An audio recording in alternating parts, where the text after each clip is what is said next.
Les associations peuvent percevoir des financements liés à la réalisation d'un projet défini, c'est-à-dire qui entre dans le cadre de l'objet de l'association et dont les charges lui incombant sont clairement identifiables. Il conduit éventuellement à l'enregistrement comptable de fonds dédiés.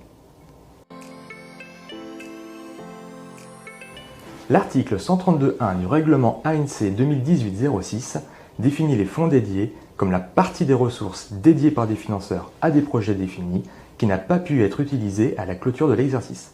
Par exemple, une subvention de 10 000 € finançant une activité culturelle dont les charges engagées à la clôture de l'exercice n'atteindraient que 3 000 € conduit à la constatation de 7 000 € de fonds dédiés.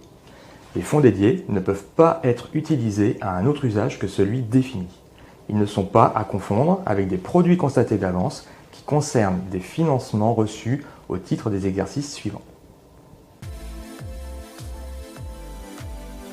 Il s'agit de subventions d'exploitation, de contributions financières reçues d'autres personnes morales de droit privé à but non lucratif, de ressources issues de la générosité du public, dont mécénat, dès lors qu'elle est dédiée au projet, de legs, donations affectées à des opérations par les donateurs. Les fonds dédiés sont à analyser financièrement comme des provisions pour charges à engager à court terme, 1 à 2 ans. À noter que le nouveau règlement comptable introduit les notions de fonds dédiés sur investissement et de fonds reportés pour les entités qui reçoivent des donations ou des legs de biens qu'ils ne souhaitent pas conserver mais revendre. Leur comptabilisation est obligatoire. Les ressources non utilisées à la clôture de l'exercice sont comptabilisées au compte de passif fonds dédiés, numéro de compte 19, avec pour contrepartie une charge comptabilisée dans le compte de report en fonds dédiés, numéro de compte 689. Leur reprise s'opère au fur et à mesure de la réalisation du projet par l'intermédiaire du compte 789, utilisation de fonds dédiés. Ces écritures réclament un suivi précis des dépenses, à l'aide par exemple d'une comptabilité analytique.